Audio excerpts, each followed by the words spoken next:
Hey everyone! So today I'm going to be telling you about the uses of radioactivity, okay, so in the industry or medical uses. So I'm going to tell you about the automatic thickness monitoring. I'm going to tell you about radioactive tracers and radioactive dating, okay? And for any of these, what you need to think about, and the rule is basically, if you want to use a radioactive isotope, you need to choose that isotope, taking into consideration the half-life of the isotope and the type of radiation it emits.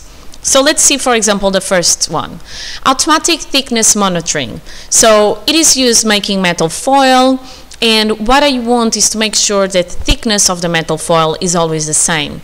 So I have a radioactive source emitting beta radiation. The amount of radiation passing through the foil depends on the thickness of the foil. A detector on the other side, where the beam is being sent, measures the amount of radiation passing through. And then if the thickness of the foil increases, this means that the detector reading drops. So the detector sends a signal to the rollers to increase the pressure on the metal sheet, which makes the foil to become thinner again. If the thickness would decrease, then the reading would increase, so the detectors would send a signal to decrease the pressure, okay? And for monitoring, the isotope that you use should have a long half-life. Now, let's see if this all makes sense. So you choose beta radiation. That makes sense because beta can pass through paper, can pass through metal, but it's thin metal. So if you increase the thickness of the metal, then the amount of beta particles passing through is going to decrease. So that makes sense. So I get radiation source, they mostly should pass through. If the number changes, then the thickness is changing. All right, we know that the rollers get an answer from the detector to know if they need to increase or decrease the pressure so that the thickness keeps to be the same, okay? And then the isotope should have a long half-life. Now, again, this makes sense. If the isotope will have a short half-life, very soon after, it would stop emitting beta radiation. And because I want this process to carry on and I don't want to be changing my source of beta radiation every few hours, I'm going to use an isotope that emits beta radiation with a long half-life. All right, so that's the first example. So let's answer some questions. What would happen if the thickness of the foil decreases too much? Well, too much, it should have another O in there. So I already answered this one. The detector reading is going to increase because more beta particles can pass through. The pressure from the rollers is going to be decreasing or decreased, making the foil thicker again. Why is alpha radiation not used here? Well, alpha radiation would be stopped by the foil since it's stopped by paper and only travels a few centimeters in air. So you could not use alpha. In terms of gamma, gamma has an infinite range, can only be stopped by very thick lead or concrete, so obviously gamma would not be very useful if you want to detect, let's say, 5 centimeters of foil, okay? A thickness of 5 centimeters, and that's what you want to maintain. All right, tracers. So radioactive tracers are used in medicine. For example, they can trace the flow of a substance through a system, and again, as an example, to check if a kidney is working properly or if it's blocked. So what they do is, before the test, the patient is going to eat or drink something with a very small amount of the radioactive substance. Then a detector is going to be placed against each kidney and connect to the chart recorder. If you have a normal kidney, the substance flow in and out of the kidney is going to increase and then decrease the readings because the substance goes in, so the reading increases, substance goes out, so the reading decreases. If your kidney is blocked, then the substance flow goes in but doesn't go out because the kidney is blocked, so the reading is up and stays up, okay? This is an example. You can use radiation as well for medical, some of the medical imaging for specific things, to kill cancer as well, to sterilize medical equipment. So there are many uses for radiation in medicine. I'm just telling you about the tracers now, okay? Now, in this one, the radioactive tracers should be a beta or a gamma emitter that lasts long enough to monitor but not too long to stay in the system. So let's see if it makes sense.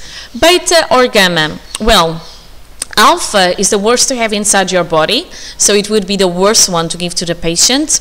And also alpha doesn't pass through paper or skin, so alpha would never be detected outside the body, so alpha could not be used.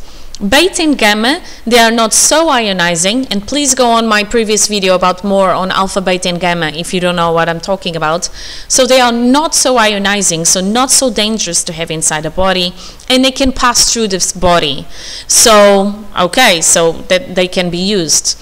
And then why do I want a substance with a certain half-life but not a very long half-life?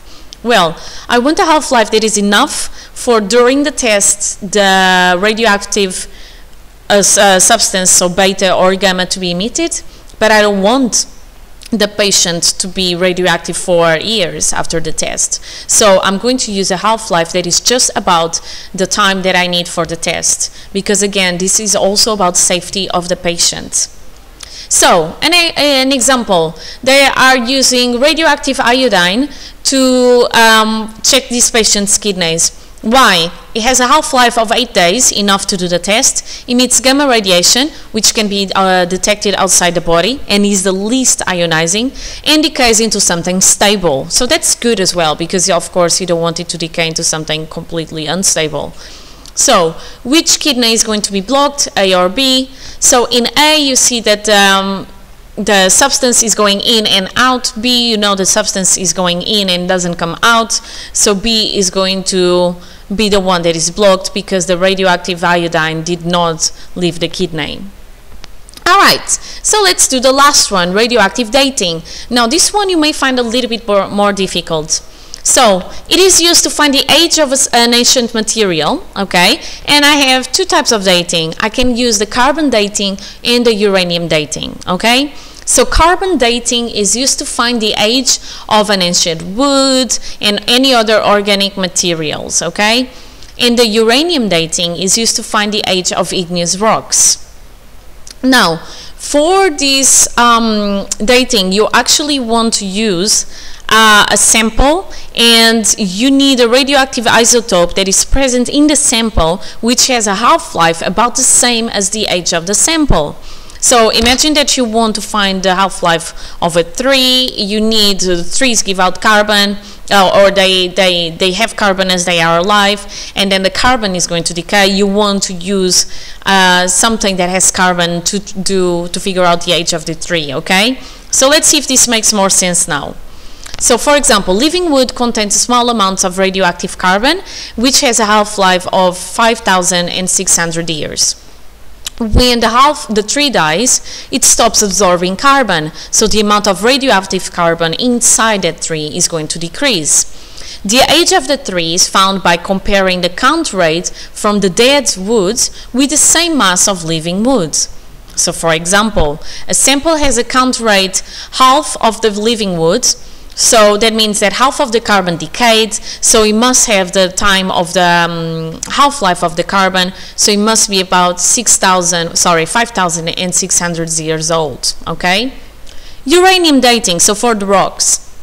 Igneous rocks contain radioactive uranium, which has a half-life of 4,500 years. Each uranium atom decays into a lead atom. The age is found by measuring the number of atoms of uranium in lead. So for example, a sample containing 1 atom of lead for every atom of uranium, then it means that I already had half of the uranium to decay into lead. So probably, again, this rock would have a half-life, it would have an age of 4,500 years, or 500 years, because the half-life of uranium is 4,500 years, okay? Because originally there would have been 2 atoms of uranium, and now I only have 1 atom of uranium than before, okay? So half of the atoms decayed. All right, for example, imagine that now I have 25% of lead instead, and just the other 75 are uranium. So I'm half of a half-life, okay?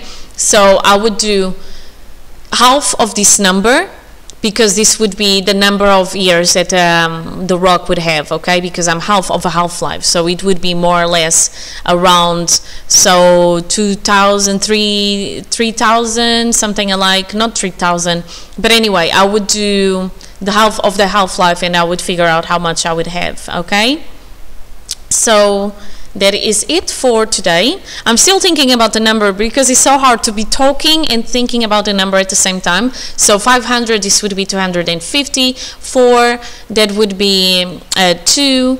So 275 maybe, 200, yeah, maybe, I don't know. Anyway, I can do that later and then see how much I failed.